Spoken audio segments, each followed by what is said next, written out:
अब ये है बुढ़ापे में मैं प्रेम गीत ज्यादा लिख रहा हूँ। अच्छा। लगुणु भली से मौको छे अपनू सी दिखे। ये तो स्टेज प्रोग्राम नहीं होगा। मेरे को पहाड़ी मत बोलो, मैं देहरादून वाला हूँ, देहरादून वाला हूँ। तो उन्होंने कहा यार बोला ये वो करो, तुम रेडियो में गाओ। हमारे यहाँ से रेडियो में गढ़वाली गीतों का कार्यक्रम चलते हैं, उसमें गाओ। म्यारा सदनी नी दिन रे ना सैरब। तो ये इस किस्म का एक गीत था जिसमें पहाड़ की महिला की दिनचर्या उसमें आती है। व्हाट इज़ अप गाइस, कैसे हो आप सभी लोग। मेरा नाम है यथार्थ और मैं आपको ले जाता हूँ हमेशा कहीं ना कहीं, कभी किसी ट्रैक पे, कभी किसी वाटरफॉल में, कभी किसी कैफ़े में। बट आज मैं आपको एक व्यक्ति से मिलाने वाला हूँ, एक ऐसे व्यक्ति जिनका नाम पूरे उत्तराखंड ने सुना है, एक ऐसे व्यक्ति जिन्होंने उत्तराखंड के फोक म्यूज़िक को एक नया रूप दिया और उसको पूरे विश्व में फैलाया। तो चलिए चलते हैं। उत्तराखंडी परवासी भय बंधु जीराया जागीराया लागी बाडूली। उत्तराखंडी परवासी भय बंधु जीराया जागीराया लागी बाडूली। देवभूमि के रे बासी दीदी बोलियो जीराया जागीराया लागे बाडूली। उत्तराखंडी परवासी भय बंधु जीराया जागीराया लागी बाडूली, जीराया जागीराया लागी बाडूली। जब बात आती है उत्तराखंड के महान लोक गायकों की तो दिमाग में सबसे पहला नाम आता है हमारे अपने श्री नरेंद्र सिंह नेगी जी का। तो चलिए आज सुनते हैं गढ़रत्न श्री नरेंद्र सिंह जी की कहानी उन्हीं की जुबानी। नमस्कार नेगी जी, बहुत बहुत स्वागत है आपका। नमस्कार। काफ़ी समय से इच्छा थी आपसे मिलने की, आज आपके घर में आके आपसे बात करने का मौका मिला है। बहुत अच्छा लग रहा है, बहुत बहुत धन्यवाद आपका ये मौका देने के लिए। तो शुरू से शुरू करते हैं। हमारे व्यूअर्स जानना चाहेंगे कि कहाँ आपका जन्म हुआ, कहाँ आपकी स्कूलिंग हुई और कैसे आपका जो रुझान है वो म्यूज़िक की ओर बढ़ा, संगीत की ओर कैसे आपने अपने कदम बढ़ाए। मैं पौड़ी गांव का रहने वाला हूँ। पौड़ी में ही मेरी शिक्षा हुई, इंटर तक मैंने पौड़ी में ही शिक्षा प्राप्त की। उसके बाद ग्रेजुएशन करने के लिए मैं अपने तायरे भाई अजीत सिंह नेगी जी जो अब नहीं रहे, उनके साथ रामपुर चला गया। मैं उन्हीं के साथ रह के मैंने थोड़ा तबले की, उन्होंने सिखाया मुझे तबला बजाना और उसके बाद धीरे धीरे म्यूज़िक के प्रति रुझान पैदा हुआ और तबले में मैंने काफ़ी किया, भी म्यूज़ किया, प्रयाग संगीत समिति का से प्रभाकर किया। लेकिन बहुत लंबे समय के बाद मैंने महसूस किया कि तबले से पहाड़ में पहचान बनानी बहुत मुश्किल है और उसके लिए फिर एक उस्ताद चाहिए था जो कि तबले पे हमें आगे ले जाता और तबले के गुर बारीकियां सिखाता। तो वो ना होने की वजह से मैंने फिर अपना दिशा बदल दी और फिर मैं लोक संगीत की तरफ आ गया। अच्छा। फिर मैंने कहा कि जो यहाँ मैं अच्छी तरह से गांव के बीच में रह के, गांव में रह के लोक संगीत के प्रति कुछ कर सकता हूँ, तो वही मैंने किया। और सन 1974 में मैंने पहला लोकगीत लिखा। उसके बाद आज तक ये गीत यात्रा चल रही है। अच्छा, तो हर आर्टिस्ट के लिए, चाहे वो सिंगर हो, डांसर हो या कोई एक्टर हो, उसका जो पहला प्रोजेक्ट है, उसका पहला गाना, पहला डांस, पहला एक्ट, वो बहुत खास होता है। तो कौन सा वो ऐसा पहला गाना था जिससे आपने इस फील्ड में, इस करियर में अपने कदम बढ़ाए और कदम रखे। ऐसा है, मैंने स्कूल कॉलेज में कभी गाने नहीं गाए। अच्छा। हाँ, ये भी एक। अच्छा। और मैं कुछ था भी, मैं कुछ शाई नेचर का भी था। असल में पहाड़ में सभी बच्चे ऐसे ही होते हैं लगभग। और कभी हमने स्टेज में या मंचों पे या स्कूल लाइफ में कभी गाने नहीं गाए, स्कूल कॉलेज में। कुछ ऐसा वातावरण बना कि मेरे दिमाग में पहाड़ घूमने लग गया और वहाँ पर जो महिलाओं को जो मैं देखता था बचपन से, बहुत काम करते हुए है, अथक परिश्रम करते हुए, और अपने ही घर से मैं अपनी माँ को देखता था कि वो सुबह से शाम तक सिर्फ काम और काम पे लगी रहती थी। और तो वही विचार दिमाग में आए और फिर कुछ लाइनें मैंने लिखनी शुरू कर दी। शुरुआत मेरी ऐसे हुई गीत की, क्योंकि उससे पहले मैंने बताया तबला मैं बजाता था। और फिर जाके कुछ पंक्तियाँ बनी जो कि बाद में जब मैं वापस पौड़ी में आया तो मैंने कुछ अपने संगीत से जुड़े हुए जो मित्र थे उनको सुनाया, तो उन्होंने कहा यार ये तो अच्छा बन गया। फिर मैंने उसकी धुन बनाई, थोड़ा म्यूज़िक का नॉलेज मुझे था ही, और फिर लोगों के प्रोत्साहन से, मित्रों के प्रोत्साहन से फिर मैं लिखता चला गया आज तक। तो वो गीत गंगा का सफ़र जो है आज तक चल रहा है।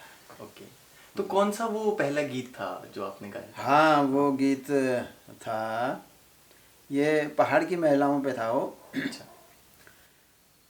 सैरा बस ग्याल बोण मारूड़ी कोटण माँ यूंद पीसी बीतैना म्यारा सदनी नी दिन रहना सैरा बस ग्याल बोण मारूड़ी कुटण माँ यूंद पीसी बीतैना म्यारा सदनी नी दिन रहना सैरब। तो ये इस किस्म का एक गीत था जिसमें पहाड़ की महिला की दिनचर्या उसमें आती है। तो बिल्कुल जैसे आपने बताया कि बहुत सारी स्ट्रगल्स थे उनकी भी लाइफ में, आपने जो पहाड़ की माताएं और बहनें हाँ, उनके सबकी, स्ट्रगल्स मेरी माँ नहीं, सबकी माँओं माँ। की यही स्थिति थी। बिल्कुल बिल्कुल, पहाड़ों में बहुत परिश्रमी हाँ, जो बिल्कुल, होते हैं, बिल्कुल। बिल्कुल वहाँ पहाड़ जैसा जीवन जीते हैं लोग आज भी। बिल्कुल। मेरी नानी भी बताती हैं कि बचपन में वो जब 6-7 किलोमीटर डेली 2 साइड, मतलब ऐसा 3-4-6-7 किलोमीटर के चक्कर लगाती थी, 30-30 किलो उठा के, 40-40 वो किलो हर उठा। पहाड़ी औरत की वही कहानी है। तो ऐसे ही जैसे उनको परिश्रम करना पड़ता था, हर सक्सेसफुल इंसान के जीवन में, हर जो सफल इंसान है आज, उसके जीवन में भी बहुत सारी परेशानियां होती हैं, बहुत सारे स्ट्रगल उसको करने पड़ते हैं। तो जाहिर सी बात है कि आपके जीवन में भी बहुत परेशानियां आई होंगी और आज भी आती होंगी। आपकी म्यूजिक जर्नी रही है, उसमें भी कुछ रोड़े आई होंगी, कुछ बाधाएं आई होंगी जब आपने अपने हाँ, पहाड़ में म्यूजिक का वातावरण है नहीं, वहाँ पर लोक संगीत का वातावरण ज़्यादा है, लोकगीत लोग का प्रचलन है। और मेरे गांव में भी बसंत पंचमी से लेके और आपका बैसाखी तक लगातार गीत चलते हैं वहाँ पे थड़िया, चौंफला, झुमेलो गीत बोलते हैं उनको। तो वो गीत चलते थे हमारे गांव में, और वो यद्यपि मैंने कभी उसमें हिस्सा नहीं लिया उनके बीच में, लेकिन मैं दूर रह के सुनता था, और सुन के वो धुनें आज भी मेरे दिमाग में हैं। और उन धुनों को जो मैं आज भी जो बनाता हूँ, जो कंपोजिशन करता हूँ गीतों की, तो उसमें कहीं ना कहीं उन धुनों का बड़ा योगदान है जो मेरे दिमाग में आज भी भरी पड़ी हैं। अच्छा। तो उन्हीं धुनों को थोड़ा सा इधर उधर एक आध सुर आगे पीछे करके मैं कुछ नया बना लेता हूँ, लेकिन बेसिक और मूल रूप से वही लोक संगीत मेरे दिमाग में भरा पड़ा। अच्छा। तो निकी जी, कोई आपके जीवन में ऐसा इंसिडेंट हुआ हो या कोई ऐसा किस्सा हुआ हो जिसको आप हमारे व्यूअर्स के साथ शेयर करना चाहेंगे, जो कि काफ़ी इम्पोर्टेंस रखता हो, महत्वपूर्ण हो आपके जीवन में, कोई ऐसा इंसिडेंट? नहीं, ऐसा कोई टिपिकल इंसिडेंट तो मुझे याद नहीं है, लेकिन ये जर्नी जो है, ये म्यूज़िक की जर्नी, इसी पे मैं बात कर सकता हूँ कि वो पहला गाना लिखने के बाद जब मेरे मित्रों ने कहा कि यार ये तो अच्छा लिख दिया तुमने, बढ़िया कर दिया, इसको तुम लिखते रहो। और उसके बाद फिर 76-77 में, अच्छा, तब मैं नौकरी लग गया था। हाँ। मैंने फिर पढ़ाई वढ़ाई छोड़ के फिर मैं नौकरी लग गया। सूचना विभाग में। उस समय एक रेडियो क्लर्क की एक पोस्ट निकली थी, तो मैंने उसमें भर दिया था, तो मैं निकल गया उसमें। अब वो वहाँ से फिर एक दिन लखनऊ में एक कार्यक्रम में केशव अनुरागी वहाँ पे ऑल इंडिया रेडियो के प्रोग्राम एग्जीक्यूटिव थे। केशव अनुरागी बहुत बड़े कलाकार थे, केशव दास अनुरागी लिखते थे वो। तो उन्होंने मुझे सुना और मैं शायद यही गाना गा रहा था उसमें, तो उन्होंने कहा यार बोला ये वो करो, तुम रेडियो में गाओ, हमारे यहाँ से रेडियो में गढ़वाली गीतों का कार्यक्रम चलते हैं, उसमें गाओ। तो मैंने कहा जी क्या करना पड़ेगा उसके लिए? तो उन्होंने कहा कि तुम ऑल इंडिया रेडियो में आओ, मेरे पास आओ, मैं तुम्हें फॉर्म भरवा दूँ। उन्होंने फॉर्म भरवा के फिर ऑडिशन हुआ। ऑडिशन होके मैंने 2-4 गीत, लोकगीत और कुछ अपने बनाए हुए गीत गाए, तो उन्होंने मुझे सेलेक्ट कर दिया। अच्छा। और उसके बाद फिर वो लगातार मेरे रेडियो में गीत आने लगे, और रेडियो में गाने की वजह से मैं लिखने में भी मजबूर हो गया कि मुझे लिखने हैं, क्योंकि नेक्स्ट रिकॉर्डिंग के लिए मुझे गाने चाहिए। तो इसलिए मेरी स्पीड भी बढ़ गई गीतों की। अच्छा। और मैं निरंतर फिर गीत भी लिखने लग गया और उनको कंपोज करके लोक धुनों में ढाल के फिर आगे बढ़ता चला गया। जब ये हुआ तो 82 में फिर मैंने कैसेट्स की टेक्नोलॉजी आ गई थी 80s में, और 82 में फिर मैंने कैसेट बनाए। अपने दफ्तर के ही कुछ लोगों ने मुझे कोऑपरेट किया, कुछ आर्थिक मदद की, और कुछ थोड़ा बहुत मेरे पास पैसा था, तो सब मिला के मैं दिल्ली चला गया। वहाँ मैंने खुद अपने ही संसाधनों से कैसेट बनाई। अच्छा। और वो कैसेट भी आई। वो जब कैसेट आई तो फिर कैसेट प्लेयर्स में जब वो बजी, तो उसके बाद तो फिर लोगों ने काफ़ी पसंद किए गाने, और तब से वो गीत यात्रा निरंतर चल रही है। तो आप मतलब उत्तराखंड से पहले गायक थे जिन्होंने अपनी कैसेट निकाली, ऐसा कह सकते हैं? नहीं, मुझसे पहले गोपाल बाबू गोस्वामी, अच्छा, और मिश्रा, अच्छा, और ड्योंडी, वाचस्पति ड्योंडी, अच्छा, इनके कैसेट्स आ चुके थे। अच्छा। इनकी कैसेट आ गई थी एक। अच्छा जी। और यद्यपि इन्होंने कैसेट नहीं बनाई थी, इन्होंने बनाए थे ग्रामोफोन रिकॉर्ड। अच्छा। लेकिन बाद में वो उसकी कॉपी होके वो कैसेट में आ गई, ओ, कर दी, और फिर वो कैसेट चले तो काफ़ी लोकप्रिय हुई। गोपाल बाबू गोस्वामी तो उसमें काफ़ी लोकप्रिय हो गया उस टाइम पे। उसके बाद उसका शायद 81 में अच्छा। वो निकला, और उसके बाद फिर उसको देखते हुए मैंने देखा लोग काफ़ी कैसेट्स सुन रहे हैं, तो फिर मैंने 82 में मैंने बनाया। अच्छा, है ना। और उसके बाद फिर तो धीरे धीरे सभी लोग उसको बनाने लगे, तो फिर 82 में पहला कैसेट मेरा बना। अच्छा, एक देहरादून वाला हो, आप दोनों साथ में गा दो, अच्छा लगेगा। अपुडु सी दिखेणु छेरे लगणु भल से मौको छे, अपुडु सी दिखेणु। ये तो स्टेज प्रोग्राम नहीं हो रहा। आदत हो नहीं, अच्छा लग रहा है, आदत पड़ी हुई ना मंच की। ज्यादा अच्छा लग रहा है वो। अपुडु सी दिखेणु छेरे लगणु भल से मौको छे, अपुडु सी दिखेणु छेरे लगणु भल से मौको छे, कांबे एर पाड़ी भूला कै जिला के गो को छे, कै जिला के गो को छे। गढ़वाली कुमौनी हूँ ना, भूला न भोला भाला हूँ। गढ़वाली कुमौनी हूँ ना, भूला न भोला भाला हूँ। मेरे को पहाड़ी मत बोलो, मैं देहरादून वाला हूँ, देहरादून वाला हूँ। बहुत बढ़िया। एक्टिंग भी इसी ने कर रखी। एक्टिंग, हाँ, वो सब मफलर पहन के और वो जो बियर की बोतल लेके। उत्तराखंड का जो लोक संगीत है और लोक गायक हैं, इनका भविष्य आप कैसे देखते हैं? कैसे आपको लगता है कि आज से 10 साल बाद या 20 साल बाद आज कहाँ स्टैंड करेगा, और कैसे हम इसकी वृद्धि हो सकती है? देखिए, अगर आप उसको कमर्शियल पॉइंट ऑफ व्यू से पूछ रहे हैं इस बात को, तो ये मैं कह सकता हूँ कि जब कैसेट का ज़माना था कैसेट्स आती थी मार्केट में, तो उस समय कलाकारों को पैसा मिला। कैसेट कंपनियां बनाती थी, हाँ। उसके कॉपीराइट ले लेते थे अच्छा। और फिर उनका वो बिजनेस करते थे, उनको बेचते थे, मार्केट में डालते थे, तो कलाकारों को थोड़ा बहुत पैसा उसमें मिल जाता था। वो एक आय का अच्छा साधन था कलाकारों का। लेकिन अब फॉर्मेट चेंज हो गया। बिल्कुल। अब जो है कैसेट ख़त्म हो गया, आपका सीरीज़ ख़त्म हो गई हैं, वो नहीं चलती हैं। कैसेट कंपनियों ने हाथ खींच लिए, वो अब पैसा नहीं लगाते ना रिकॉर्डिंग में ना शूटिंग में। तो अब सारा दारोमदार आ गया है सिंगर पे। वो खुद अपना पैसा लगा के उसकी रिकॉर्डिंग करे, खुद अपना पैसा लगा के उसकी शूटिंग करे और फिर उसको यूट्यूब में या किसी उसमें डाले नेट में, और तब लोग उसको कितना पसंद करें ना करें, ये करें, जो भी है वो सिस्टम, वो फॉर्मेट अब चेंज हो गया है।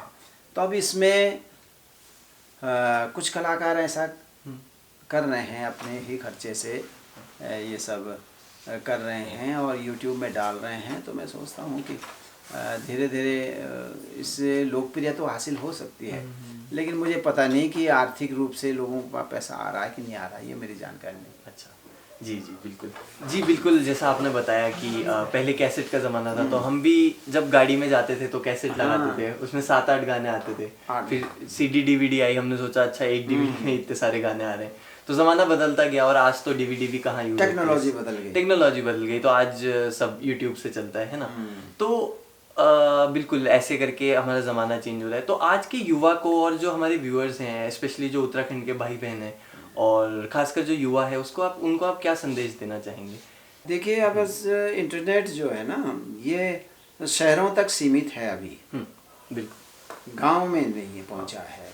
और जो इंटीरियर के गांव हैं वहाँ तो आपका इंटरनेट क्या कोई वो भी नहीं है, टावर्स भी नहीं हैं, तो वहाँ फ़ोन भी बड़ा मुश्किल से लगते हैं।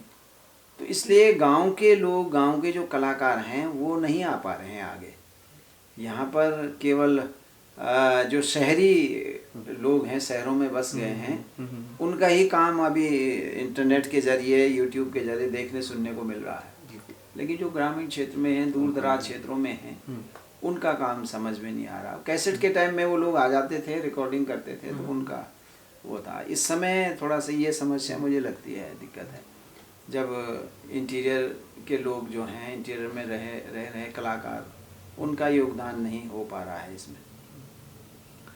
तो बाकी स्टेज प्रोग्राम्स हैं, तो अब पहले की अपेक्षा अब स्टेज प्रोग्राम ज़्यादा होते हैं, तो कलाकारों को उसमें भी 4 पैसे मिल जाते हैं।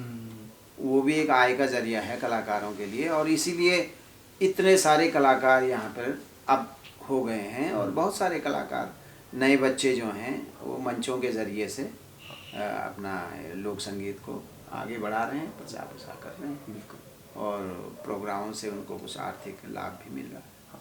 तो हम एज अ कॉमन उत्तराखंडी, एक आम उत्तराखंड के नागरिक के रूप में कैसे अपनी देवभूमि के लिए कुछ कर सकते हैं और कुछ कंट्रीब्यूट कर सकते हैं, क्या लगता है आपको? नहीं, किस फील्ड में, देखो फील्ड तो अनेकों हैं। आप किस फील्ड में क्या करना चाहते हैं, ये तो आप पे डिपेंड करेगा। आपकी कैपेसिटी क्या है ना, आपकी रुचि किस चीज़ में है, तो वो कर रहे हैं। और मैं ये देख रहा हूँ कि अब उत्तराखंड के जो नवयुवक हैं, कई नवयुवक तो ऐसे भी एग्जाम्पल हैं जो अपनी नौकरियां छोड़ के यहाँ उत्तराखंड में कुछ करने के लिए आए हैं, आ रहे हैं। बिल्कुल। और कर भी रहे हैं इस लेवल पे। जैसे ये होम स्टे पे भी कई युवा जो हैं, हाँ, वो काम कर रहे हैं। और जो गांव में जो मकान खाली पड़े हुए हैं, तो वो मकान मालिक की परमिशन से उस पर कुछ रिपेयरिंग का काम कर रहे हैं, उसको ठीक ठाक बना रहे हैं। हाँ, और उसके बाद वहाँ पे लोग ठहरने के लिए आ रहे हैं एक किस्म से, तो होम स्टे के नाम से। और होम स्टे को गवर्नमेंट काफ़ी प्रोत्साहित भी कर रही है। तो गवर्नमेंट ने जैसे यहाँ पे खिरसू में बासा नाम से शुरू किया है। अच्छा। तो वहाँ पे भी लोग एक अच्छा सा उनके लिए टॉयलेट, उनके रहने के लिए बेडरूम वगैरह ये ठीक ठाक करके और लोग ग्रामीण क्षेत्र में भी रहने को अब मिल जा रहे हैं, उन्हें कस्टमर मिल जा रहे हैं, आ रहे हैं कस्टमर। थोड़ा बड़े बड़े होटलों से ऊब चुके हैं जो कस्टमर, वो अब ग्रामीण परिवेश में रहना, रात गुजारना भी पसंद करते हैं। तो कोई वो है, कुछ ये और क्षेत्रों में भी काम हो रहा है, नवयुवक कर रहे हैं, हालांकि अभी बहुत बड़ी संख्या में नहीं है, लेकिन वो उसका उल्लेख आता रहता है इसमें। और मैं सोचता हूँ कि अगर रिवर्स प्लान होता है, अगर रिवर्स माइग्रेशन की नौबत आती है, तो ये उत्तराखंड के लिए बहुत बढ़िया चीज़ है। फिर गांव आबाद होंगे, फिर लोग वापस आएंगे और फिर पहाड़ों में वही रौनक रहेगी जो पहले होती थी एक ज़माने में। तो अभी लोग नौकरी के ही सब पीछे भाग रहे हैं, अपने काम के प्रति रिस्क लेने की क्षमता भी नहीं है हम लोगों के अंदर। तो वो शायद धीरे धीरे समय लगेगा, लेकिन मुझे लग रहा है कि लोग आएंगे, मानसिकता बदल रही है। जी बिल्कुल, जैसा मैं एक शो में देख भी रहा था, तो उन्होंने ऐसा करा था कि जो घोस्ट विलेज बन चुके हैं, मतलब रह नहीं रहे हम, तो उसको वो दोस्त विलेज बनाने की पहल उनकी थी। मैंने देखा था, रेड एफएम के शो में देखा था। और बहुत सारे होम स्टेज, जैसे आपने बात करी, तो देहरादून में भी नए होम स्टेज खुल रहे हैं जो गढ़वाली या कुमाऊनी पे बेस्ड हैं या उस तरह से हैं, तो बहुत ही अच्छी बात है। और इस इंटरव्यू को आप समाप्ति की ओर ले जाते हैं। वैसे आपको छोड़ने का मन तो नहीं है, पर समय की भी अपनी मर्यादा है। अब मैं चाहूँगा कि कोई 2 लाइन या 3 लाइन आप अपना कोई गाना हो जिससे आप इस इंटरव्यू को समाप्ति की ओर ले जाएं। मेला थोलोमा थोला रोलोमा, इसको बाजे में गाते हैं, है ना, थोड़ा ऊंचा करते। मेला थोलोमा मेला थोलोमा थोला रोलोमा, सज धज जानी होली, धक द्यांदे जे कुड़ी रगर्यांदे आँखी, कहते खो जानी होली, कहते खो जानी होली, कहते खो जानी होली। मेला थोलोमा थोला रोलोमा, सज धज जानी होली, धक द्यांदे जे कुड़ी रगर्यांदे आँखी, कहते खो जानी होली, कहते खो जानी होली, कहते खो जानी होली। चौमास झपन्याला रसुल्यों का बूण, रसुल्यों का बूण, कखी दूर धारो बसुल्यों के भोण, बसुल्यों के भोण। चौमास झपन्याला रसुल्यों का बूण, कखी दूर धारो बसुल्यों के भोण। डालियों का छैल दगड़ियों का गैल, बाजू बांध गाड़ी होली, धक द्यांदे जे कुड़ी रगर्यांदे आँखी, कहते खो जानी होली, कहते खो जानी होली, कहते खो जानी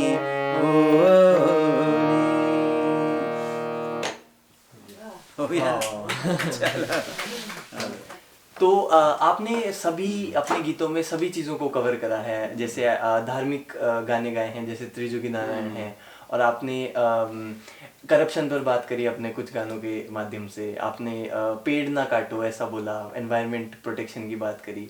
तो आपको लगता है इतना सब कुछ कवर करने के बाद भी अभी कुछ रह गया हो कि अच्छा इस टॉपिक पे आपने भी गाना नहीं गाया है?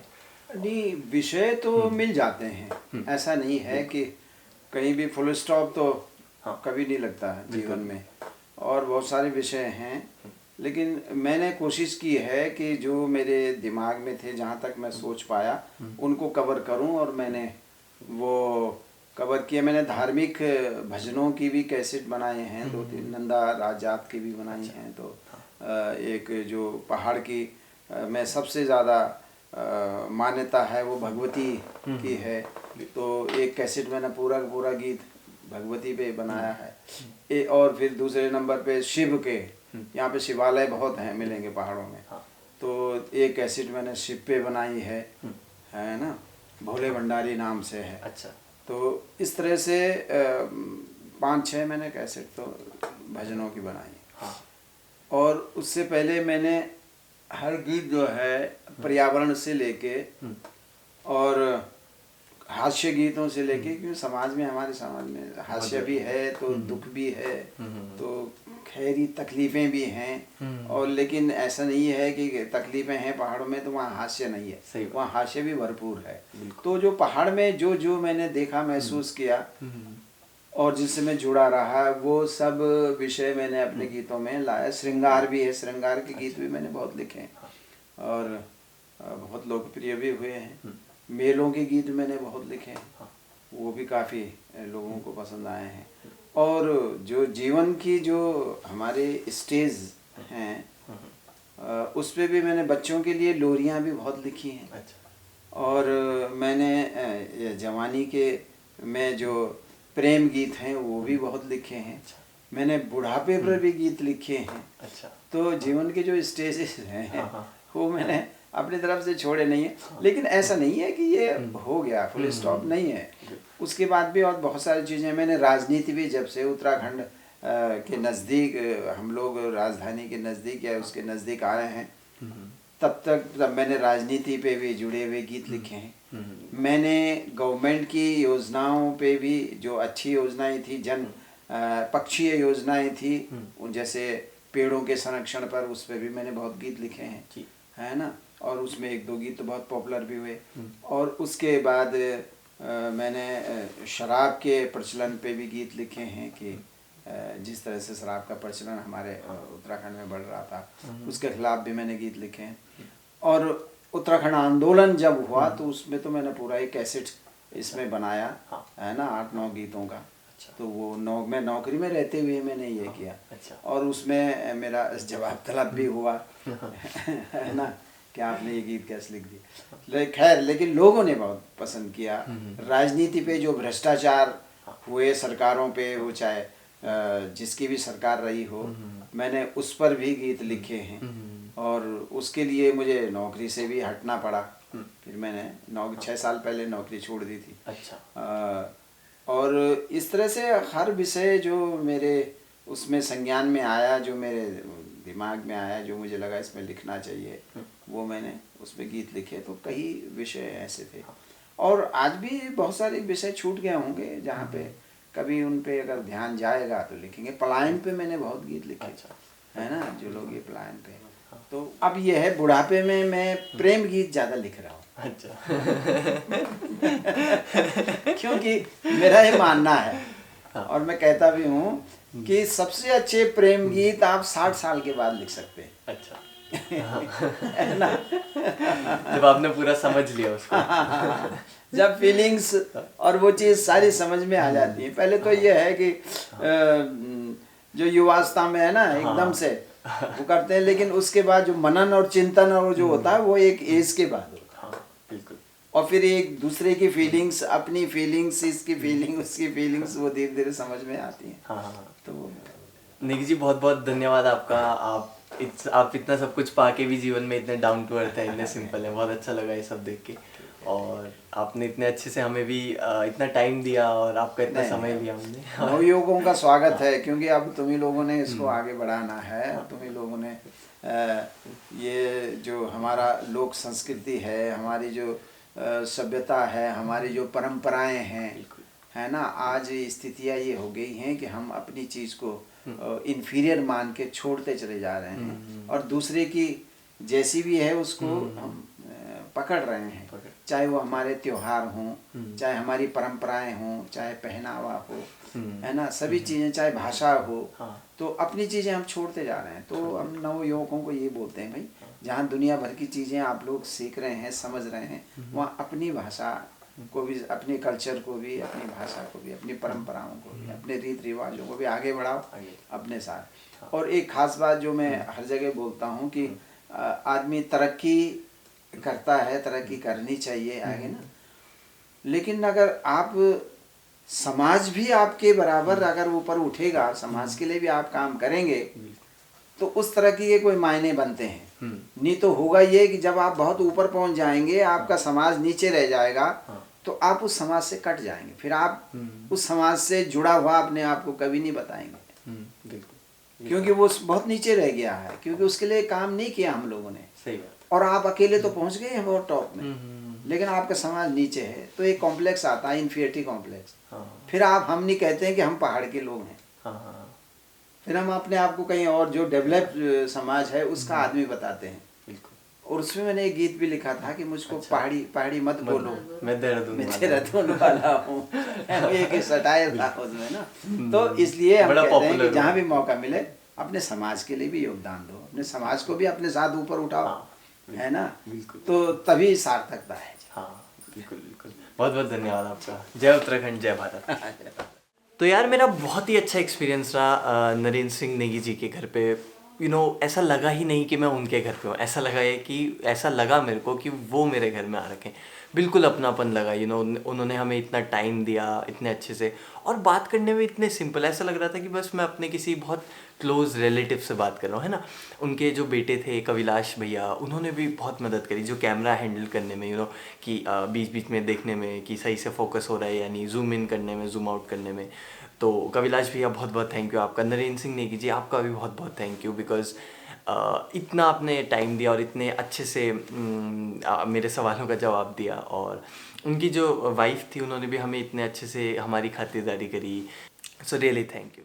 चलो ठीक है यार, अभी के लिए इतना ही। मिलता हूँ आपसे अगले वीडियो में। तब तक के लिए वही कहूँगा जो मैं हर बार बोलता हूँ, give your 100%, be happy, make others happy and smile. Uttarakhandi Parvasi भय बंधु, जी रया जागी रया लागी बाडूली।